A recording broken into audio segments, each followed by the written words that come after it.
صرف خیر ہی خیر ہے، اسی لیے اس نے صرف خیر ہی خیر پہنچایا اور لوگوں کو صرف خیر ہی خیر کی طرف بلایا۔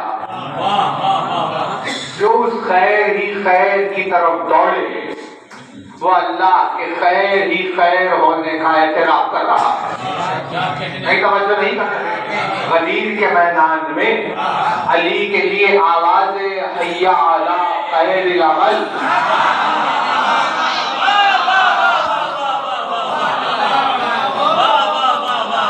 شان علی میں بیان نہیں ہو رہی تھی، بلکہ علی کے لیے حی علی خیر العمل کہنا دلیل بنا اس بات کی کہ اللہ نور ہے۔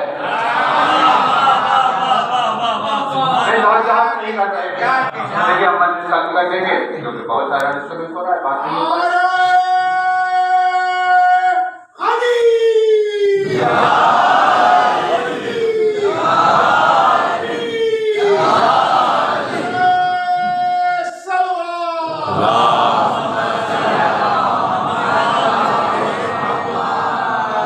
جس میں صرف خیر پایا جائے اسے نور کہتے ہیں، یعنی جس سے ہمیشہ فائدہ ہی ہو اسے نور کہتے ہیں۔ اسی لیے علم کو نور کہا ہے۔ سبحان اللہ سبحان اللہ۔ علم نور ہے، علم نور ہے کیونکہ علم میں صرف فائدہ ہے، علم میں نقصان نہیں ہے۔ یعنی اگر علم کے نام پر نقصان پھیل جائے تو یہ جہل کی دلیل ہے۔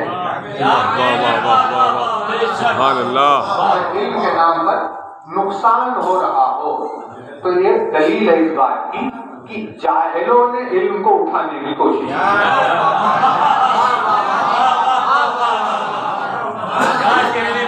ایگزامپل سے کوئی آپ جب انسان نے میزائل بنا دی، بم بنا دیا، اب یہ کیا ہے؟ کام اس سے ایک ہی لمحے میں پورا شہر تباہ کر دے، یہ علم نہیں،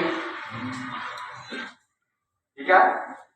یہ علم کیوں؟ کیونکہ اس سے انسانیت کو نقصان پہنچ رہا ہے، یہ شر ہے۔ جہاں شر ہے وہ نور نہیں ہے، کیونکہ علم کو نور کہا گیا ہے، اسی لیے علم میں نقصان نہیں پایا جاتا۔ انسان نے اپنی اپنی چیزوں کو علم کا نام دے کر دنیا میں مشہور کر دیا، لیکن قرآن نے حدیث میں جو نور وہ ہے جس میں شر نہیں پایا جاتا، یعنی ایسی کوئی چیز جس میں سے نقصان ہو رہا وہ نور نہیں۔ علم میں نور نہیں، علم میں شر نہیں ہے، علم نور ہے۔ شرط یہ ہے کہ سمجھنے والا ہو، سمجھ رہے ہیں؟ سمجھنے والا ہو، کیونکہ مولا نے ارشاد فرمایا علم اگر عقل سے زیادہ ہو جائے، علم اگر عقل سے زیادہ ہو جائے تو وبال جان بن جاتا ہے۔ عقل چھوٹی تھی، کتاب بڑی پڑھ لی، نتیجے میں گمراہ ہو گئے۔ کتاب نے گمراہ نہیں کیا، ان کی کمزوری تھی کہ جنہوں نے سمجھا کہ انہوں نے علم اٹھا لیا۔ بات واضح ہو گئی؟ اسی لیے مولا نے فرمایا جتنی عقل ہے اس سے کم یا اتنا ہی علم حاصل کرو، اور اگر زیادہ حاصل کرنا چاہتے ہو تو اپنے عقل کے پیمانے کو بھی بڑھاؤ۔ واہ واہ واہ واہ واہ واہ واہ واہ، سبحان اللہ سبحان کو اگر دیکھیں گے ذہین کو اس کے آئی کیو سے دیکھا جاتا ہے، بھائی اسکول میں 7th میں کون تھا، 10th میں کون تھا، گریجویشن کس نے کیا، ڈاکٹر کون ہے، فلاں آئی کیو کس کا کیا، کیونکہ ذہانت تعلیم سے نہیں عقل سے طے ہوگی۔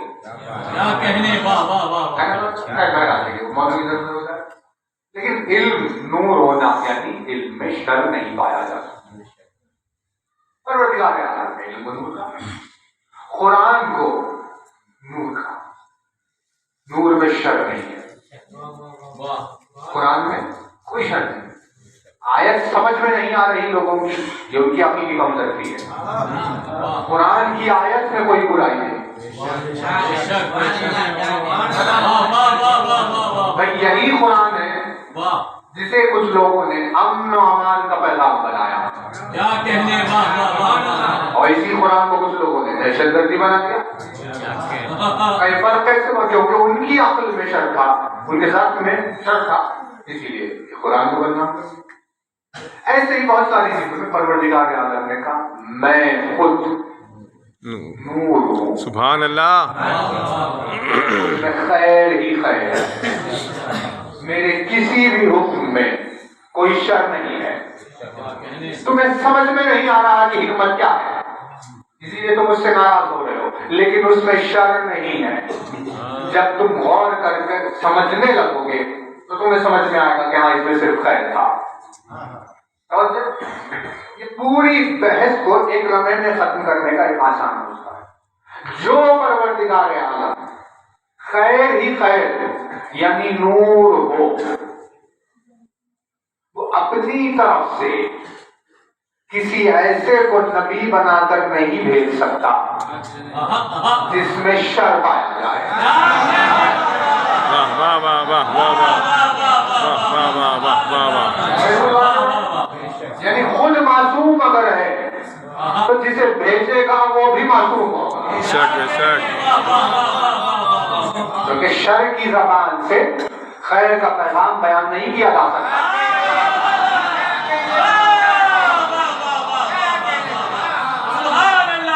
اسی لیے کلام خیر کے لیے لسان خیر کا ہونا ضروری ہوتا ہے۔ تو جب وہ معصوم ہے وہ اپنی حجت کو معصوم بنا کر بھیجے گا، نبی کو معصوم بھیجے گا۔ اب جب نبی معصوم ہے تو نبی کے مقام پر آنے والا معصوم ہوگا۔ کیا کہنے، ارے واہ واہ واہ واہ واہ واہ۔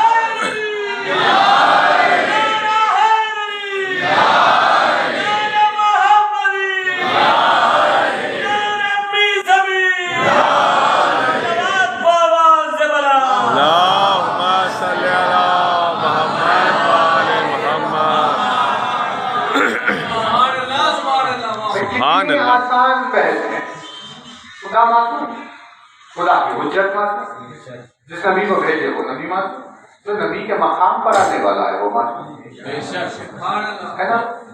یعنی خود معصوم رہ کر اگر کسی شریر کو بھیج دے جس میں شر پایا جائے تو وہ اللہ کے پیغام کو کیسے پہنچائے؟ کیا کہنے، واہ واہ واہ۔ اسی لیے ضروری ہے کہ جسے بھیج رہا ہے اس میں بھی صرف خیر ہی خیر ہو۔ کیا کہنے، واہ واہ واہ واہ واہ۔ جب وہ نبی دنیا سے جا رہا ہو تو اپنے مقام پر اسے بٹھائے جو صرف خیر ہی خیر ہو۔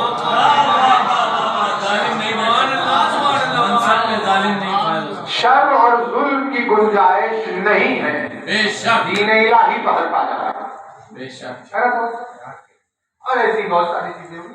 پروردگار عالم نے ایک سورہ اپنی کتاب میں نازل کیا جس سورے کا نام رکھ لیا سورۃ النور۔ سورۃ النور، یہ نور لفظ کی ایک شان یہ ہے کہ اس نے اپنے آپ کو دامن سیدہ سے منسوب کر دیا۔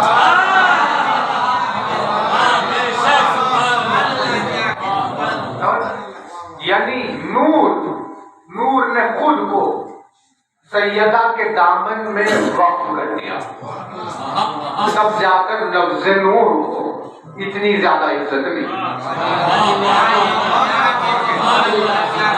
سورہ نور کے لیے یہ آپ کو روایات میں یہ شہزادی کونین کی شان کا سورہ ہے۔ سورہ نور،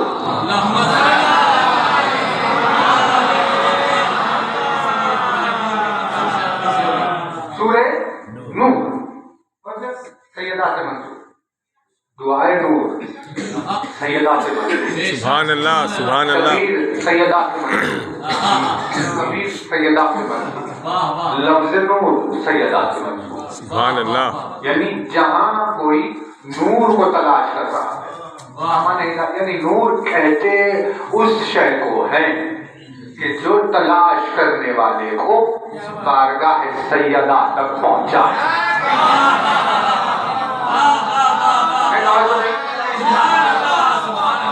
کوئی اگر بارگاہ سیدہ تک نہیں پہنچائے گا وہ نور نہیں رہتا۔ یہ دیکھیے سورہ ہم نے کہا 10 منٹ ہے آپ کی خدمت میں تمام کرنے بعد اب کیا کریں؟ آیت ہے قرآن مجید کی اور آپ کے سامنے ہے وقت، لیکن سورہ فجر تو آپ کو یاد ہی اِنَّا أَنزَلْنَاهُ فِي لَيْلَةِ الْقَدْرِ، ہم نے بے شک اسے لیلۃ القدر میں نازل کیا، ہم نے اسے لیلۃ لیلۃ القدر میں نازل کیا۔ سبحان اللہ اور کسے نازل کیا؟ قرآن کو لیلۃ القدر، قرآن ثابت کو یا قرآن ناطق کو؟ سبحان اللہ ہم نے اسے نازل کیا، آپ کے ذہن میں آیت محفوظ رہے، اسی سے جڑی ہوئی ہے سورہ مبارک ہے نور، پہلی آیت ارشاد ہوا بسم اللہ الرحمن الرحیم سورۃ انزلناہا، یہ وہ سورت ہے جسے ہم نے نازل کیا،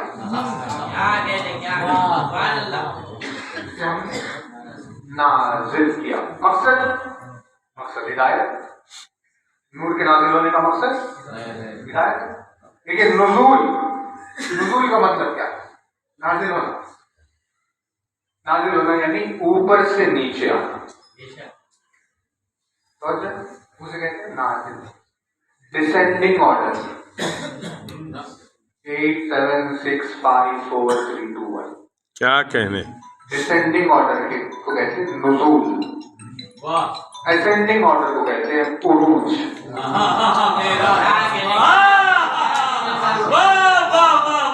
رسول اکرم کے لیے معراج، کیونکہ زمین سے آسمانوں پر ہے، انوار اہل بیت کے لیے نزول، کیونکہ آسمان سے زمین کی طرف آئے۔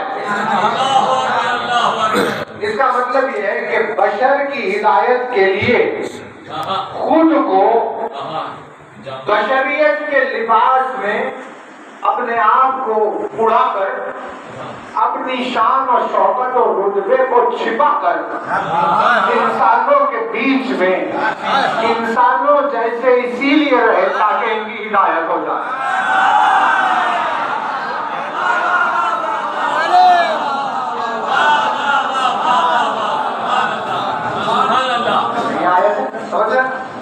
ہم نے اس سورت کو کیا کیا؟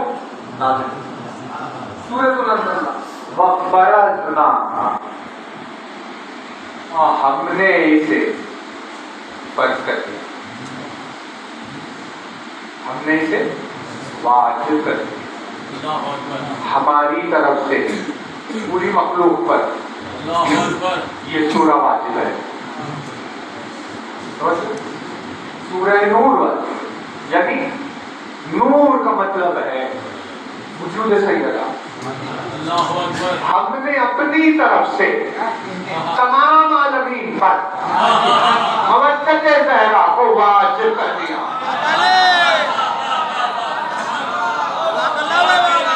بہت توجہ ہے،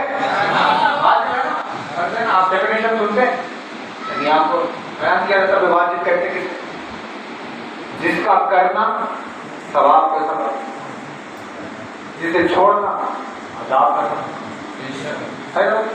واجب ہے، پڑھنا ضروری، نہیں پڑھیں گے سزا ملے گی۔ واجب ہے، واجب کام وہ ہے جسے کرنا ضروری ہے، چھوڑنے پر سزا۔ اور ارشاد ہوا ہم نے اس سورت کو تم پر فرض کر دیا، مودت زہرا کو عالمین پر اللہ نے واجب کر دیا۔ مطلب یہ ہے کہ اگر وہ مودت نہیں رکھتا تو اس کا جینا حرام ہو جاتا ہے۔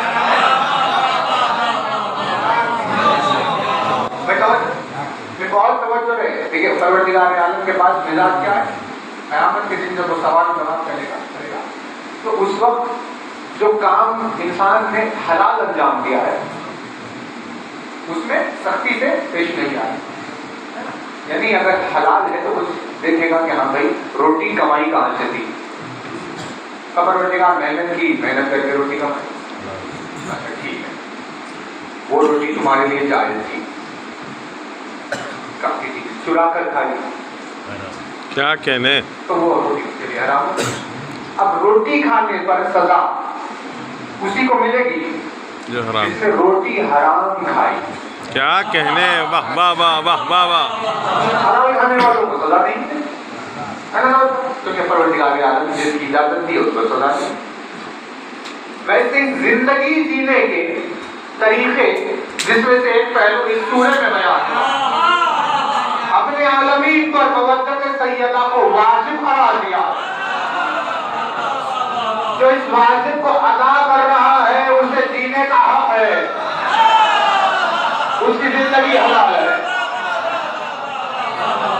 جس نے مودت اہل بیت کو چھوڑا، کھانا اور پانی تو بہت دور، سانس لینا حرام ہے۔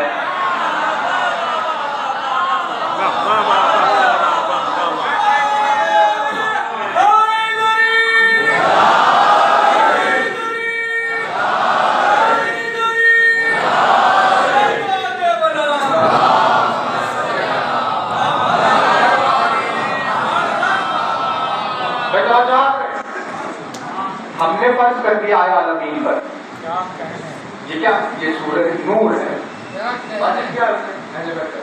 یعنی پتا چلا ہمیں سیدہ کے نام سے سورہ کی نسبت ہمیں کس واجب کی طرف بلا ہے، فرض۔ اب اس پر واجب میں اور بہت ساری بحث ہیں انشاءاللہ پھر کبھی آپ کی خدمت میں۔ آیت اس میں ایک مشہور ہے، آیت کا نام بھی نور ہے، سورہ بھی نور، آیت بھی نور، سبحان اللہ، نور علی نور۔ بہت توجہ ہے، کیونکہ دیکھیں نور کی خاصیت کیا ہے، یعنی آنکھوں میں روشنی چاہیے، کہا بھائی کب شدید اندھیرا جب ہو تو نور کی سب سے زیادہ ضرورت ہو۔ 1400 سال پہلے گمراہی کا شدید اندھیرا تھا، اللہ نے اس شدید اندھیرے میں نور بنا دیا تاکہ انسان دیکھے، سنے، سمجھے۔ یہی ہے نا، اسی لیے تو قرآن نے کہا گونگے بہرے اندھے سمم بکم جون، کیوں کہا ہے؟ واہ واہ، کیونکہ نہ صحیح سنتے ہیں، نہ صحیح دیکھتے ہیں، کیا کہنے، نہ صحیح بولتے ہیں۔ قرآن نے جن لوگوں کو گنگا بہرا اندھا کہا وہ آنکھ، ناک، کان اور زبان کے نہیں تھے، دکھائی سب کو دیتا تھا، قرآن سے اندھا کہہ رہا، واہ واہ واہ واہ واہ واہ واہ واہ واہ واہ تم واہ، سب رہے تھے، قرآن میں بہرا کہہ رہا، سب بولنے والے تھے، قرآن میں گنگا کہہ رہا ہے، واہ واہ واہ۔ مطلب اللہ کے نزدیک توجہ ہے، اللہ کے نزدیک دیکھنے والا وہی ہے جو حق دیکھ لے۔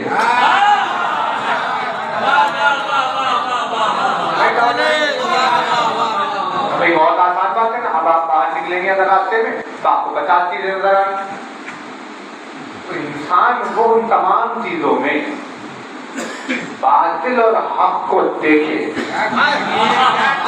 یہ غلط ہے، یہ صحیح ہے۔ قرآن نے انہی لوگوں کو آنکھ والا کہا، یعنی جسے حق نظر نہیں آتا کی نگاہوں میں اللہ ہے. ہے کا مطلب حق کا دیکھنا ضروری ہے. حق دکھائی نہیں دے پوری مولا ہے اگر زور ہو رہا ہے اور آنکھیں بند ہو جائے قرآن میں کہا بیان دے. یہ آنکھ دیکھنے کی کان سے سن رہے تھے لیکن حق سنا نہیں. قرآن میں کہا پہلے حق بولا نہیں. قرآن نے کہا گونگے. یعنی 1400 سال سے آج تک یہی پیمانہ چل رہا. جو حق دیکھ لے اسی کو آنکھ ہے. جو حق سنے صرف اسی کے پاس کان ہے. جو حق بولے صرف اسی کے پاس زبان ہے. واہ واہ واہ واہ واہ واہ واہ واہ واہ. بات مانتے ہو جی.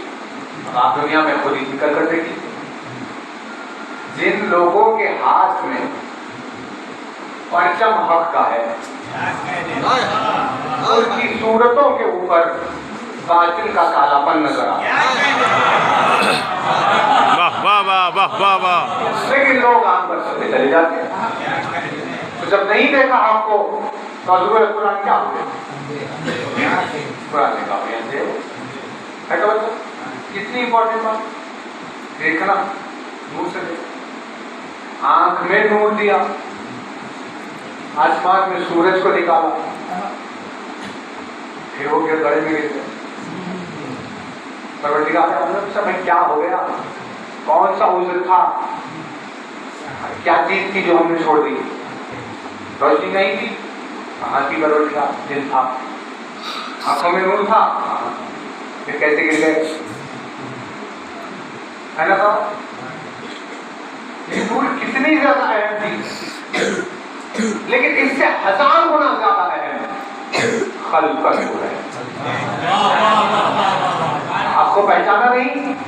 ہم نے عقل دی, فہم دیا, فکر دیا, دلائل دیے, آیتیں آئی, احادیث آئی, سب آیا, پھر تمہیں آپ سمجھ میں نہیں آتے.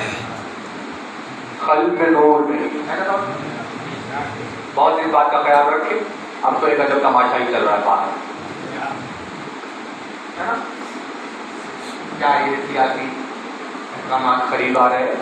ایک پاگل پر سوار ہو گیا ان لوگوں پر جو کہتے ہوئے پھرتے ہیں علی نے اس دنیا کو 3 مرتبہ طلاق دی.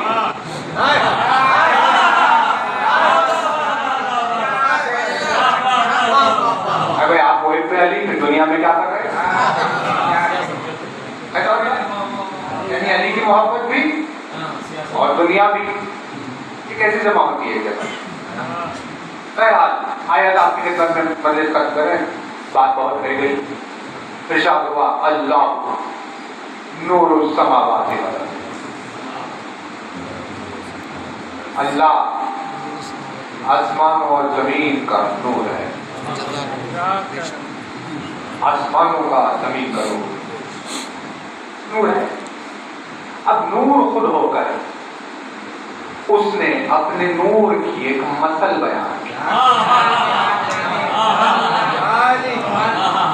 پروردگار تو ہمیں دکھائی نہیں دیتا. ہمارا جسم نہیں ہے, صورت نہیں ہے, وجود نہیں ہے ہمارا ایسا جیسے تمہارا وجود. اب پھر ہم کیا کریں؟ کیسے تیرے نور ہونے کو پہچان؟ کہا ٹھیک ہے میں ایک مثل بھیج رہا ہوں. اس کا وجود میرا نور ہے.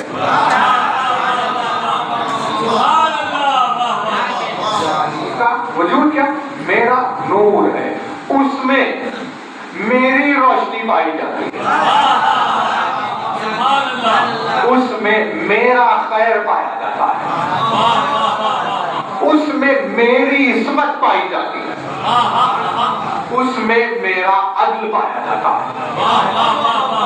جو اس سے وابستہ ہوا اس کے دل میں میرا نور اتر گیا.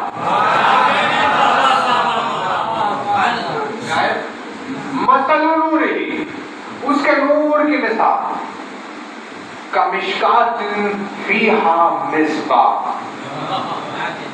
ایک تاپ جیسی یعنی طاق کا مطلب صرف یہ جو طاقچے ہوتے ہیں صرف انہیں نہیں کہا جائے، وہ جگہ جہاں چراغ رکھتے ہیں اسے طاقچے۔ مثلا نوری کا مشکات دیا، اس کے نور کی مثال ایک مشکات جیسی ہے، سمجھے کیسی؟ اس میں ایک چراغ ہے، فیہا مصباح۔ بہت توجہ ہے، آیت کی عجب نزاکت ہے۔ آیت نے اپنے نور کی مثل، اللہ نے اپنے نور کی مثل مشکات کو قرار دیا، مثل نوری کا مشکات، اس کے نور کی مثال کیسی ہے؟ مشکات ہے۔ لیکن اب آگے کا جو ڈسکرپشن ہے وہ مشکات کا بیان نہیں کیا، جو اس مشکات میں پائے جانے والا چراغ ہے اس کی تفصیل بیان کی۔ یعنی اللہ نے مشکات کا تعارف کرا کے مشکات کو پردے میں رکھا،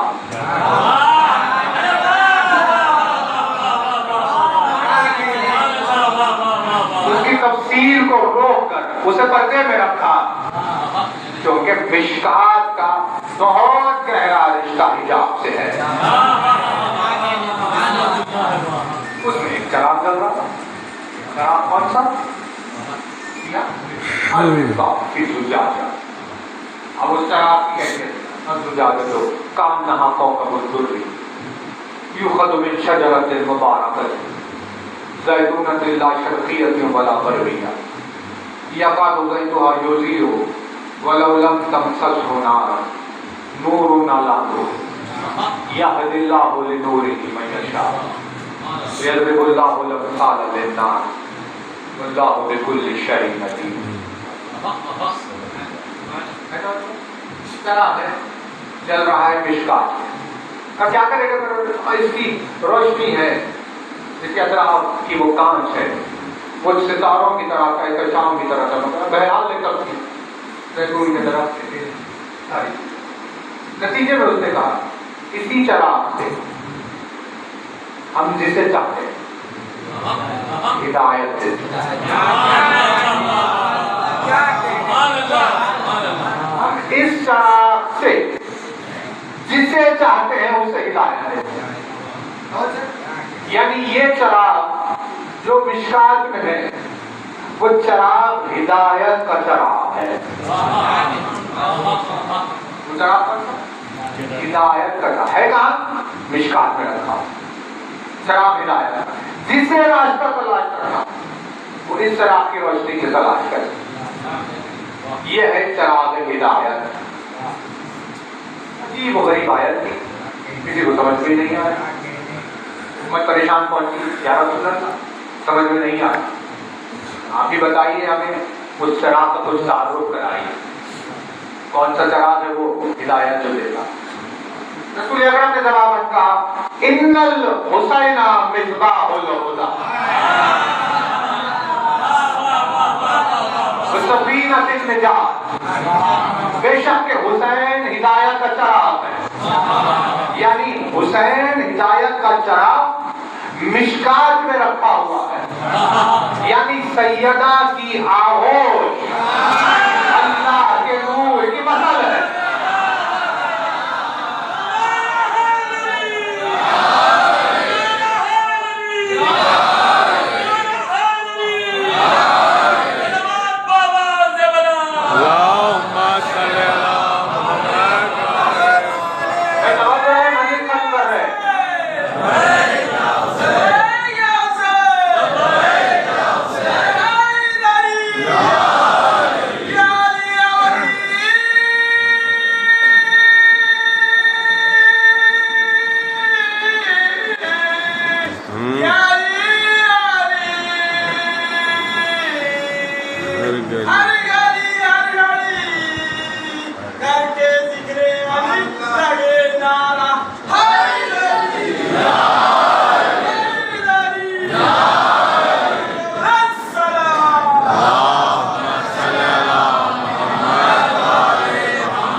پل سیدہ کی گود میں رہا ہے، یعنی سیدہ کی آغوش ایسے چراغ کا مرکز ہے جس سے عالمین میں ہدایت دی جائے گی. یعنی عجیب مرتبہ حر کی تقدیر میں آیا. اسی لیے اس بات سے سبب بنتا ہے جسے بھی مصباح ہدا سے راستہ دیکھنا ہو اس پر احترام مشکات لازمی ہوتا ہے.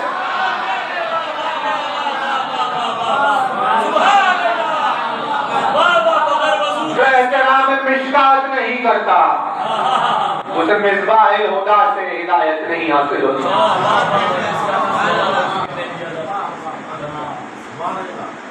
آغوش سیدہ کو اللہ نے اپنے نور کی مثل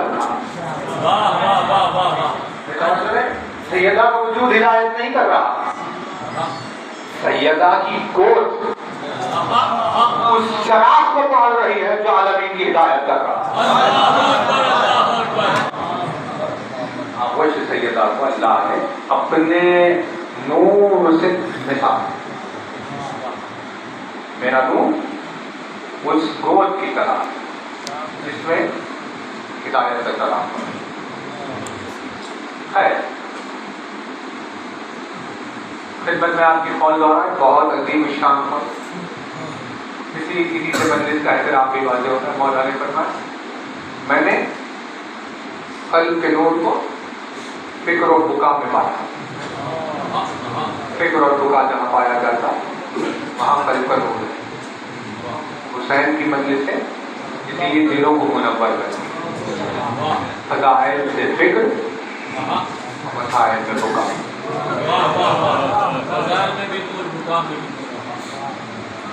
یہ آغاز ہوا ہے اس مہینے کا، اس ایام کا جہاں عالمین میں مسائل سیدہ فرماتا.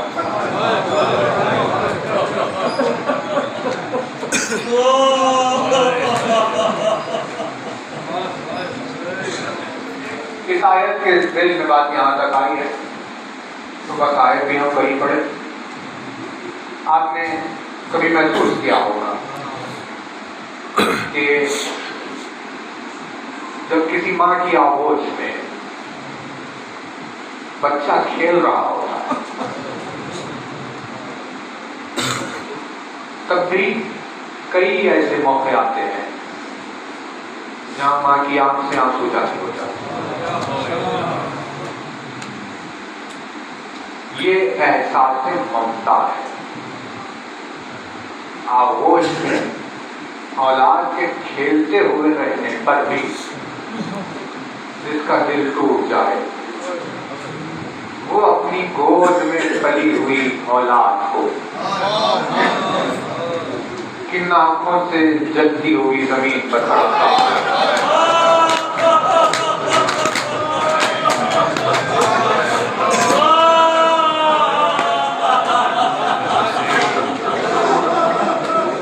یہ اولاد کا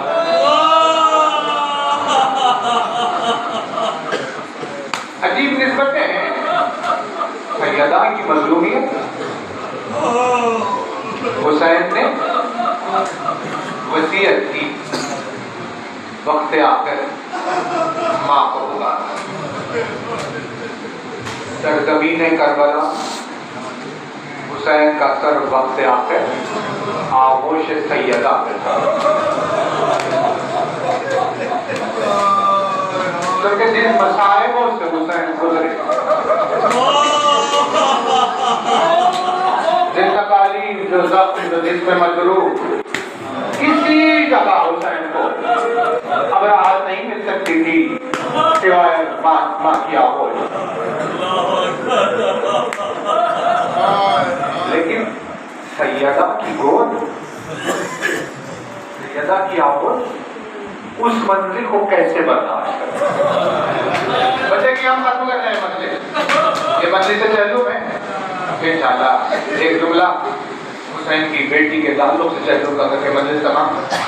لیکن ہم سوال پوچھ رہے ہیں حسین نے وقت آخر ماں کو آواز دی. حسین کے دل کو سکون چاہیے تھا, اطمینان چاہیے تھا, آغوش مادت چاہیے تھی. اپنی راحت کے لیے حسین نے اپنی ماں کو پکارا. تو یہ آغوش سیدہ میں ہونا حسین کے لیے منزل راحت ہوئی. لیکن کوئی تصور کرے کہ ماں کے کلیجے کا کیا عالم ہوا ہوگا.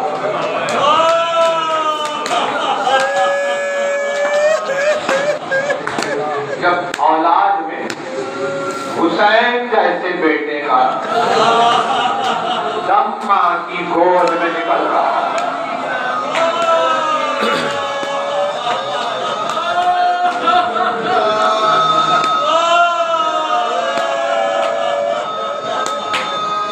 اب عصرتن کے موقع پر وہ کیفیت سیدہ کی جاتی ہے. دنیا میں کسی کو پتہ نہیں ہے, لیکن شہادت رسول سے ہمیں کچھ اندازہ ہوتا ہے کہ کیا حال ہوا ہوگا. یہ مادر ہے, یہ ام ابیہا ہے مادر حسین, اپنے باپ کی ماں. اسی لیے رسول اکرم نے بھی اپنی آخری سانس سے سیدہ کی آغوش ہے.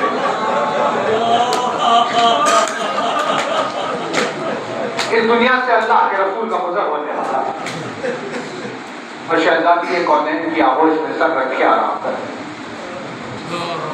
بیٹی باپ کے سر کو گود میں لیے ہوئے یوں شفقت جتا رہی ہے جیسے ماں کی گود میں اولاد کا سر ہو. رسول اکرم کا چہرہ زخمی نہیں تھا, سراپا بدن ہتھیاروں سے مجروح نہیں تھا.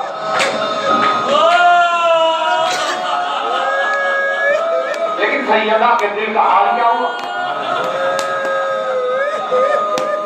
رسول مصروف سے اس طرح دروازے پر دستک کی آواز آئی. سیدہ نے پوچھا کون ہے. آنے والے نے کہا میں رسول سے ملاقات چاہتا ہوں. شہزادی نے کہا کہ وہ آرام کر رہے ہیں, پھر کسی وقت آنا. کچھ دیر گزری, پھر دستک کھلی. پوچھا کون ہے. رسول سے ملاقات چاہتا ہوں, نہ کسی اور وقت. دو دستک, دو سوال کو جواب. تیسری مرتبہ صرف دستک کھلی. جیسے ہی تیسری مرتبہ دستک کی تکرار ہوئی, فاطمہ کی آنکھ سے آنسو جاری ہو گئے.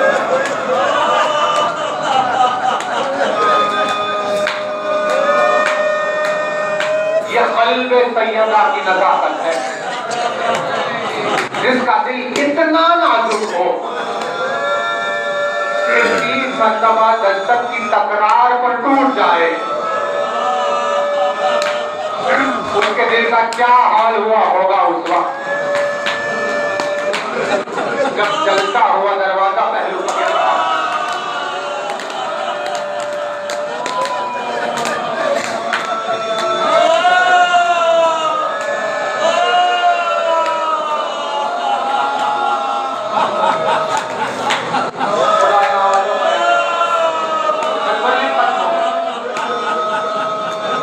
تیسری مرتبہ دستک ہوئی, فاطمہ کا گریہ طاری ہو گیا.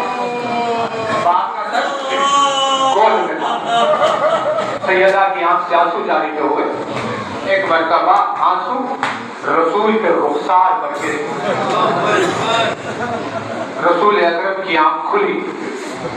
رسول اکرم نے سیدہ کے چہرے کو دیکھا. بیٹی زارو خطار رو رہی ہے. پوچھا اے میرے دل کے ٹکڑے, یہ چہرے پر نرگس کی آنکھوں میں یہ نمی کیوں آئی, یہ آنسو کیوں آئے, یہ گریہ کیوں کا ہے. شہزادی نے کہا بابا نہ جانے کون دروازے پر آئے. آپ سے ملاقات کا اصرار کرنا. میں نے بار بار اس سے کہا کہ آپ ابھی آرام میں مت, لیکن وہ جا نہیں رہا. یہ دروازے پر دستک کی آواز کی تکرار میرے دل کو مایوس کر رہی ہے۔ اب یہ سننے کے بعد جو رسول پر گری آتاری ہو، رسول اکرم نے کہا میری لاڈلی ابھی تو تجھے اور مصائب اٹھانے ہیں، ابھی تو صرف دروازے پر دستک ہو رہی ہے، لیکن کچھ دن میں اسی دروازے پر آگ لگائی جائے گی، تو صبر کر لینا فاطمہ۔ آج تیری آغوش میں میرا سر ہے، لیکن میرا بدن زخمی نہیں، میں بھوکا اور پیاسا نہیں، میرے چہرے پر تلواروں کے نشان نہیں، لہنگے اور بالوں کے نشان نہیں، پتھروں سے میرا چہرہ مجروح نہیں، میری نگاہیں دیکھ رہی ہے وہ منظر جہاں تیری اسی آغوش میں حسن عاشور حسین کا سر رکھا ہوا ہوگا، اس طرح بیٹا تیرا زخموں سے چور چکا، تیری آغوش میں حسین کا سر بدن سے جدا کیا جائے گا۔ اولاد کے درد کو سنا، فاطمہ تڑپنے لگی، یہ اولاد کا زخم ہوتا ہے، یہی زخم تھا جب تہلم کے ارادے کے لیے اہل بیت تڑپنے لگے تو سکینہ نے اپنی شہادت سے زندان کے دروازوں کو کھلا دیا، اے معصومہ جو شہید ہوئی، زندان کی تاریکی میں حسین کے ہاتھ بلند ہوئے، میری بیٹی کو میری آغوش میں چھپا دو، جب میں آخر ہم اپنی اولاد سے دوری بتا۔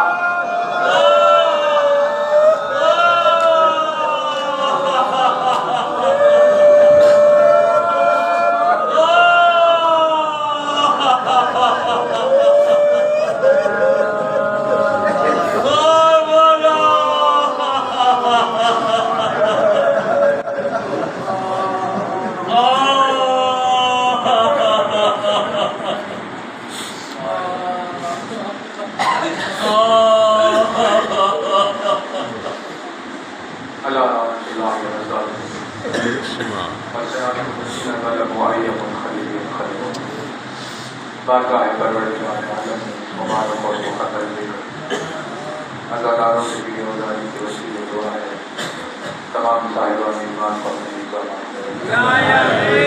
جو بیمار ہے پروردگار میں صحت کامل عطا فرمائے، جو مخلوق ہے ان کی قرض کی ادائیگی کے اسباب، جو روزگار کی تلاش میں پروردگار سے روزگار عطا فرمائے، جن کے کاروبار میں خیر و برکت عطا، کسی اور تندرستی میں جی رہے پروردگار کو خوشحالی و ترقی عطا فرمائے، ساری سرزمین پر علی کی محبت کے برسول ظلم سے پروردگار اس زمین کی جس کو سے جس کے دین میرے مدد میں جانے والے سب کی جان مال جو ذرا دور کی حفاظت دشمنان اہل بیت کو دین سے نابود کرنا، حماس مقدسات کی حفاظت کرنا۔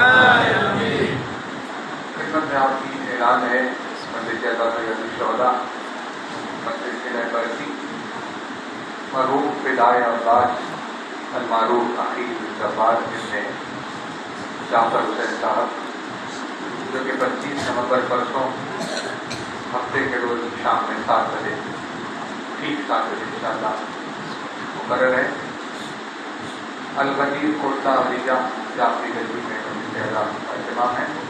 اس حادثہ کو اس مسجد سے خطاب کرنے کا شرف حاصل ہے۔ پرسوں 7 بجے شام عاشقانہ الغدیر آپ سے شرکت کی گزارش، ایک مرتبہ التماس سے کہ ایک سورہ فاتحہ پڑھیں، پھر حاضر علی آخری جواب زمین مہدی حسین آدمی کا تمام